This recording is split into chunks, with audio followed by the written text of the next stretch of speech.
চিনতে পাচ্ছেন তো আমাকে? এখানে যে লম্পট আছে না, নিজের বাবাকে চোর বলে, ওর মালিককে আমি হারিয়েছি। এখানে একটা লম্পট আছে, এত নিম্নমানের লম্পট, নিজের বাবাকেও কিছুদিন আগে দেখবেন চোর বলেছে পিসি ভাইপোর পদহেলন করতে করতে।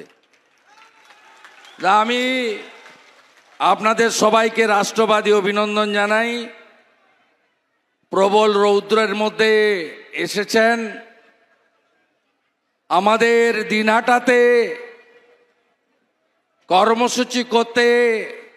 এখানকার মমতা পুলিশের লোকেরা বারে বারে বাধা দিয়েছে। আমরা আজকে কার্যত ইলেকশন কমিশনের হস্তক্ষেপে এই সভা এখানে করতে পেরেছি। তাও আমাকে 30 কিলোমিটার ঘুরিয়ে আনা হয়েছে। আমি কারণ জানতে চাইলাম, বললেন ওখানে নাকি হীরক রানী এসেছেন। হীরক রানী এসেছেন, যাকে কেউ কেউ ডাকাত রানীও বলছে এখন। তাই আমাদেরকে ঘুরে ঘুরে আপনাদের কাছে আসতে হয়েছে। রৌদ্রে কষ্ট পাচ্ছেন, দুপুরের আহার হয়নি। আমি আমার গণদেবতা জনতা জনার্দনকে প্রথমেই শ্রদ্ধা জানাই।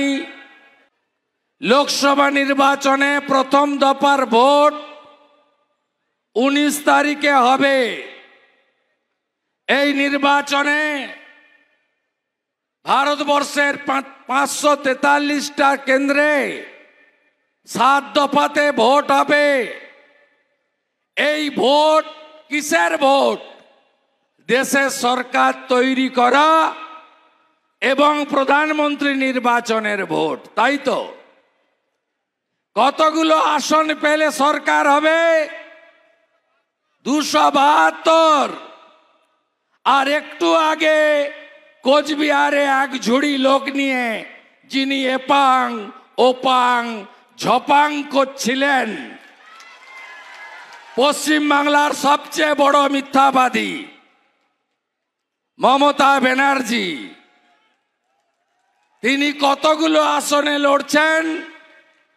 45টা আসনে। পশ্চিমবাংলার 42, আসামের 1, মেঘালয় 1, অখিলেশের সৌজন্যে ইউপিতে 1। 45টা লড়ছে, 5টা সিটও পাবে কিনা ঠিক নেই। তিনি প্রধানমন্ত্রী হবেন। গরুর গাড়ির যেদিন হেডলাইট লাগবে আর স্যান্ডো গেঞ্জিতে যেদিন বুক পকেটের দরকার হবে, সেদিনই পিসি প্রধানমন্ত্রী হবে। তার আগে হওয়ার কোনো সুযোগ নাই। আমাদের ভিডিও ভালো লাগলে লাইক এবং শেয়ার করুন। কমেন্ট সেকশনে গিয়ে জানান আপনাদের মতামত। আরও ভিডিও পেতে আমাদের চ্যানেল সাবস্ক্রাইব করুন এবং প্রতি মুহূর্তে খবরের আপডেট পেতে প্রেস করুন বেল আইকন।